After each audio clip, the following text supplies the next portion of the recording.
ठीक है, जो हमारा नेक्स्ट टॉपिक है issue of debentures as a collateral security. जो मैंने फर्स्ट वीडियो में बताया था कि जब डिवेंचर्स इशू किए जाते हैं तो हमारे पास 3 केस होते हैं, issue of debentures as a cash, issue of debentures other than cash and issue of debentures as a collateral security. तो जो टॉपिक है हमारा वो टॉपिक है issue of debentures as collateral security.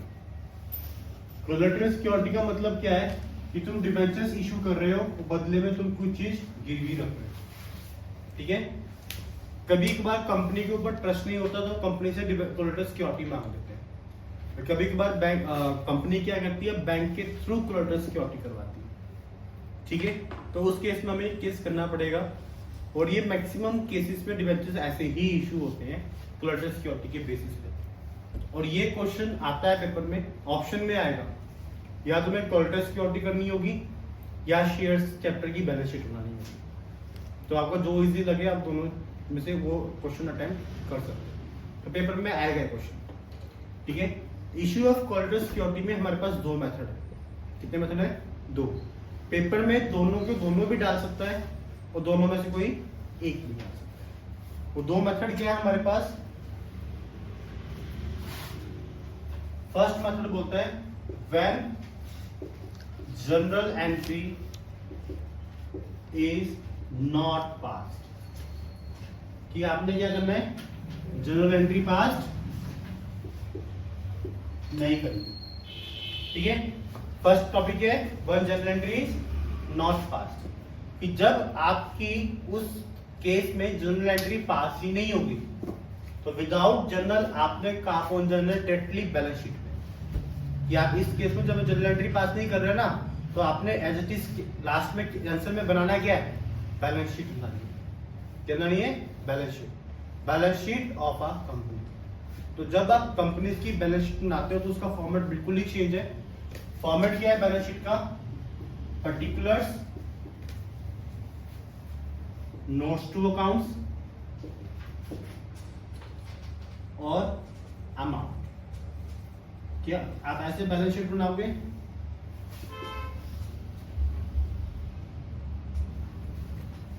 ठीक है, ये बैलेंस शीट का फॉर्मेट हो गया आपका।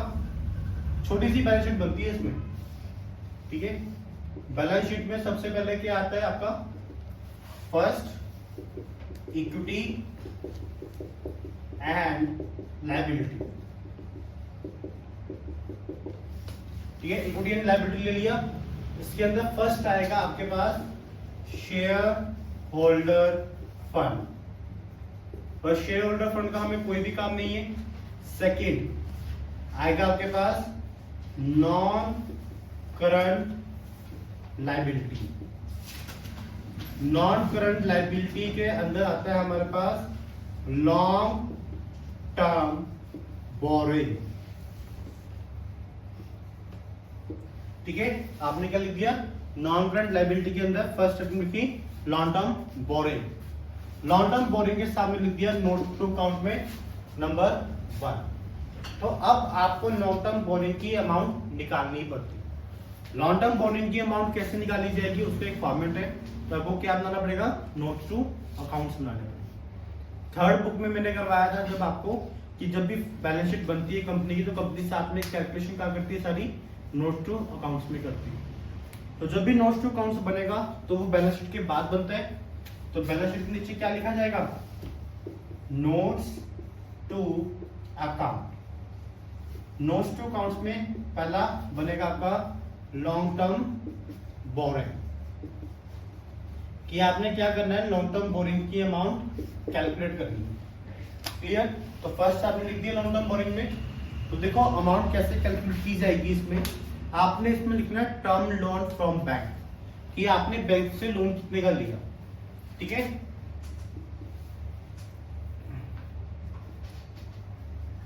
Term loan from bank. ठीक है, आपने जितना भी टर्म लोन लिया बैंक से वो अमाउंट आपकी इधर आ जाएगी। ठीक है, फॉर एग्जाम्पल आपने मान लो 5 लाख का लोन लिया तो 5 लाख की अमाउंट इधर। और यहाँ पे ये डबल एंड। डबल एंड का मतलब क्या है, ये एज इट इज अमाउंट इधर आ जाए और यहाँ पर आपकी बैलेंस शीट खत्म। ठीक है, बट अब ये अमाउंट तो आ गई भाई, इसमें कोलेटरल सिक्योरिटी का नाम तो कोई आया नहीं, तो बट आपको यहाँ पे नरेशन देनी पड़ती है टर्म फ्रॉम लोन की कि ये कोलेटरल सिक्योरिटी पे इशू किया, किस पे इशू किया गया है, कोलेटरल सिक्योरिटी पे। तो लाइन क्या लिखी जाएगी, सिक्योर्ड बाय। सिक्योर्ड का मतलब क्या है कि आपने कोलेटरल सिक्योरिटी की secured by number of debentures percentage debenture.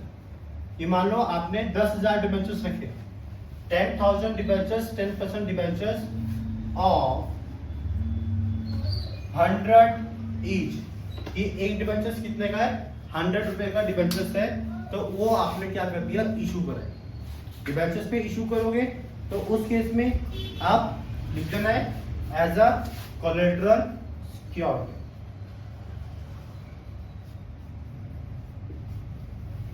As a collateral security. बस इतना सा फर्स्ट मेथड है हमारा जब आपकी जनरल एंट्री पास नहीं हो।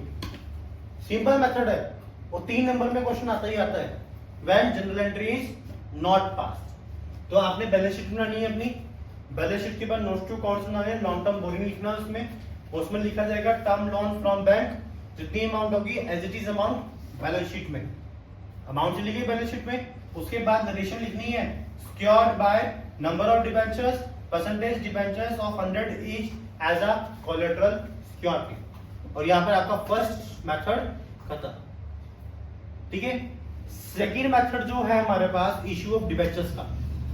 सेकंड मेथड में क्या होता है कि आप व्हेन जनरल एंट्री वाज पास, कि अब सेकंड मेथड में क्या हुआ, एक जनरल एंट्री पास की जाएगी, सिर्फ एक एंट्री पास करनी है आपके इस मेथड में। उस एंट्री का नाम क्या है, debenture suspense account debit to percentage debenture. क्या एंट्री पास की जाएगी, debenture suspense account debit to percentage debenture. Clear, बस एक एंट्री पास की जाती है इस मेथड में। ठीक है, आपने जनरल एंट्री पास कर दी, जनरल एंट्री क्या बनी, debenture suspense account debit to percentage debenture. General entry pass करने के बाद आप क्या बनाओगे, फिर as it is balance sheet बनेगी। जैसे आपने फर्स्ट मेथड में बैलेंस शीट बनाई डिबेंचर्स की, वैसे ही इसमें भी क्या बनेगी, बैलेंस शीट बनेगी। तो बैलेंस शीट बनाते हैं, फॉर्मेट के पर्टिकुलर्स, नोट्स टू अकाउंट्स और आपकी अमाउंट। तो पहली चीज क्या आएगी इसमें, first equity and liability. Equity and liability के बाद क्या आता है हमारा, first share holder fund. Share holder fund के बाद हमारा सेकंड आइटम क्या आती है, नॉन करंट लायबिलिटी।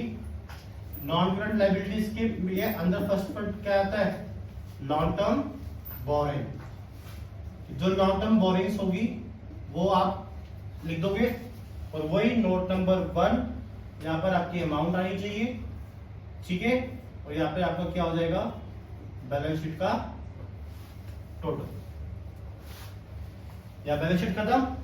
ठीक है, उसके बाद क्या बनेगा हमारा, लिखना ही पड़ता है, क्या बना रहे हो, बैलेंस शीट। अब क्या बनेगा, नोट्स टू